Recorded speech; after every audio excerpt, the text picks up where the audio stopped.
On this episode of the Ask Mike Reinold Show, we talk about whether or not you should consider doing a post-professional residency or fellowship. The Ask Mike Reinold Show. Helping people feel better, move better, and perform better.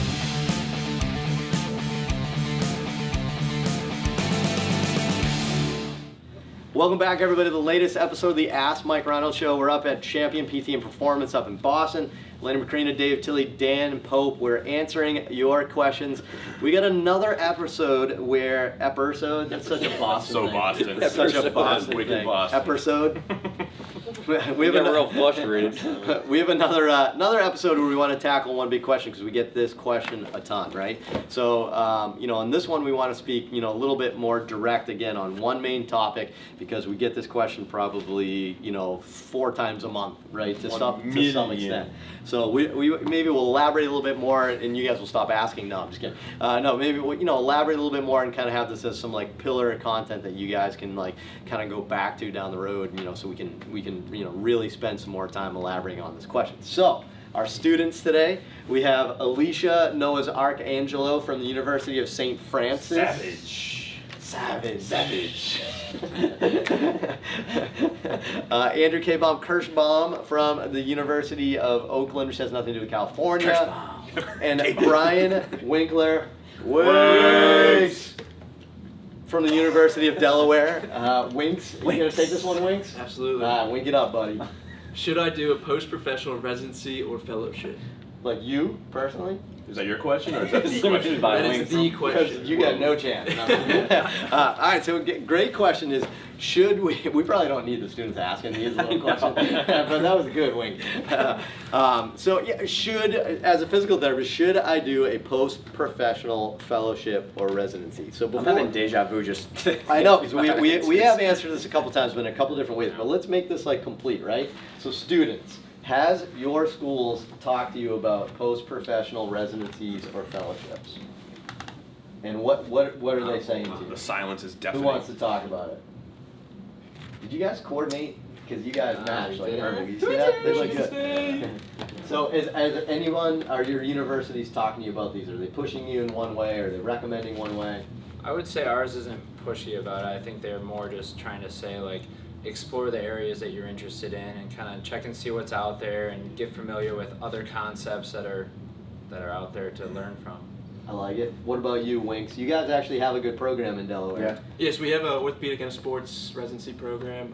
We also have a neuro program and an acute care residency program. So they definitely present us with all the options, but it's again, they kind of just say like, here's your options, pick and choose like what you're interested in. They're not too pushy about like you need to do this, but we do get good experience with the residents, so we can kind of see like what a residence day is like and make an informed decision. That's pretty cool. Alicia, what about you guys? What do you guys do at USF? SFU. SF. Oh, it's SF. It's St. Francis University? SFU. University Yep. of St. Francis. How come St. some Francis places University. are St. Francis University. University and some places are the Oakland University of University, St. Francis? We do. I don't know. Next. St. Francis has, I know, an orthopedic and a sports. I think with Pete's residency. You guys do? I don't. Well, we definitely have sports and ortho. Really? I'm not sure about what all we have. Sorry. Yeah. But yeah, I mean, we talk about it. They say it's there if you are really set down like one kind of track and if you're really interested in it. I mean, if they say it's a good thing, kind of a fast track type thing. Get a lot of exposure. What's the percentage do you estimate in your class, like your classmates will have talked about it and are highly pursuing it? Just curious, is it more than 50%? No. 50. Is it That's 25%? like 15. I know at Oakland we also have like an orthopedic manual physical therapy. It's not necessarily a fellowship or whatnot, but I would say about 25% of my class is at least highly considering going Pretty through high that. if you ask me, yeah. What about you, Winks? I think a lot of people in my class have considered it. I don't know where everyone is, right now. Call them real quick. Yeah. Let's get some So answers. you Where say are high, you? like, you're talking like 50%? Potentially you say high like that? Yeah, I think I've considered it. I don't know who is, applying Right, versus right, who's. right. I think the big decision is for a lot of my classmates, like, should I work a couple years and then try and do a residency, or is it more beneficial to do That a was me. residency right out of school? I think Right. that's kind of. I think everyone kind of thinks like a residency. If you really want to be specialized in one area, I think it's a. They realize that's a good thing, but the question is, should I do it now, or Right should away. I work I- and get experience? Back in the day, you had to have a certain amount of hours before you could Yeah. apply. And I definitely think that's gone away. I definitely had a mix in my class. I mean, we had one of my classmates a year above me went to Delaware's residency, and then in my class, I've said the same answer like 4 times. But my best friend Joe Myron, like he knew right away. He was like, sports, NFL, I'm going for it. Like I want it. So he went to Pro Access, and he loved his residency. He thought it was amazing. And then our buddy Seth Oberst also too, like right out of school did it. I didn't financially think that I had the situation to do that, but I also wanted to work and I really wanted to coach and I had other stuff I wanted to do, and I think my biggest reason was that I didn't want to be, again, tunnel visioned in their program. That's what I had gotten from feedback from the residency, the people who were in the residency before, was like, it was good, I learned a lot, but I was very much like getting a fire hose of one thought point of view, and I had to read these articles and I had to go to this class, and I didn't know if I wanted to do that. I wanted to be like kind of exploring all options, and I think that was, financially for me, that made more sense, but also I think that was one of the early benefits that I had, is that I was learning from pain science and then your courses and somebody else and SFMA, McKinsey. I had no like thing I had to learn, and I think that helped me be more diverse when I was a younger clinician. And then I was like, okay, gymnastics, CrossFit stuff, I really want to do this. I went back and did an at-home study for 2 years. Yeah. And I thought it was great. I did it in my own time. It took me longer, but I did it on the weekends, I did it at nights. It wasn't like I had to go like to class every day, and I can still make money. Yeah, I think what Dave says is important. I actually considered doing a residency out of school. I just ended up following my wife, which is probably a better choice, I guess. Aw. I know.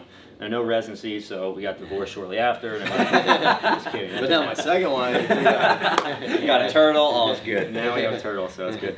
But anyway, I think that the residency, I do agree that it probably puts you on a bit of a fast track, right? But it depends on where you actually go, right? So if you're in a residency where they're practicing with the athletes that you like, right? You've seen the type of patients you like, you have really solid mentors, you agree with what the mentors are saying, and that's all really good. And I can't really great. speak completely to the residency because I haven't gone to it, but I have heard the same thing. So we've had some people say, like, I really like the residency. Some people have said, no, I haven't liked it that much. That being said, I think it really depends on what you want to learn about, and that's tough because when you first graduate, you don't really know. So maybe that residency is good for you to get some experience and figure out where to go. The other thing is, like, I love fitness and I love like CrossFit, powerlifting, Olympic weightlifting, and there's no residency for that, but I kind of developed my own residency in a way. So when I graduated, I coached, right? And then I worked at a CrossFit gym, so I started experimenting, I started seeing a lot of these patients. I had a mentor locally that saw a lot of CrossFit athletes. I got involved with Power Monkey Fitness. I'm working with some of the best coaches in the world. I'm doing all the lifts myself, and I'm seeking out great mentors like you guys too. So I feel like in a lot of ways I did my own residency, right? And I kind of cultivated the individual experience that I really wanted, So what I will say is that I don't know that you should feel pressure to do a residency just because it's the next step. It probably is very helpful, and I would also consider doing a fellowship in the future. But I think you have to figure out what you want, and you can make that specific experience happen if you're willing to put the work in. I think if we're all telling our own stories, I think I have a very similar story. So I think Mike's the only person that has a fellowship out of all of us, I right? did, yeah. And I kind of thought of it as I don't even know if I considered it going out of even PT school. I don't even remember. But I thought of going to Birmingham as like I'm going to do 2 years in Alabama. I'm going to work with Kevin and Mike and Dr. Andrews and that whole group. And I'm going to do a 2-year Lenny certification or Lenny fellowship or whatever we're going to call it. not a certification. Right, and it turned into more than that, but I think we all have a similar thought where we all did our own, Yeah. we were all actively learning on our own and not necessarily in a program, and I think it's kind of worked out, some would say, for all of us. Yeah, some Dan said in his little reply there, I thought really struck me. He's met some people that really liked it and some people that really didn't.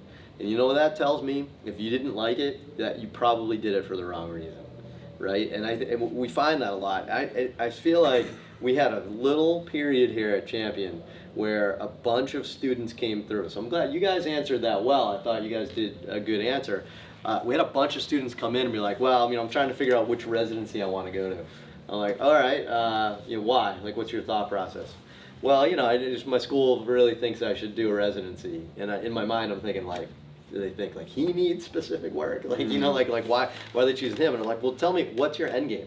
And he's like from the middle of nowhere, in the middle of the country or something like that, you know, whatever. And he's just like, well, you know, I was just always envisioning, I'll just go work in like an outpatient clinic like in my hometown. I think that would be really great, and it would really have like a good life.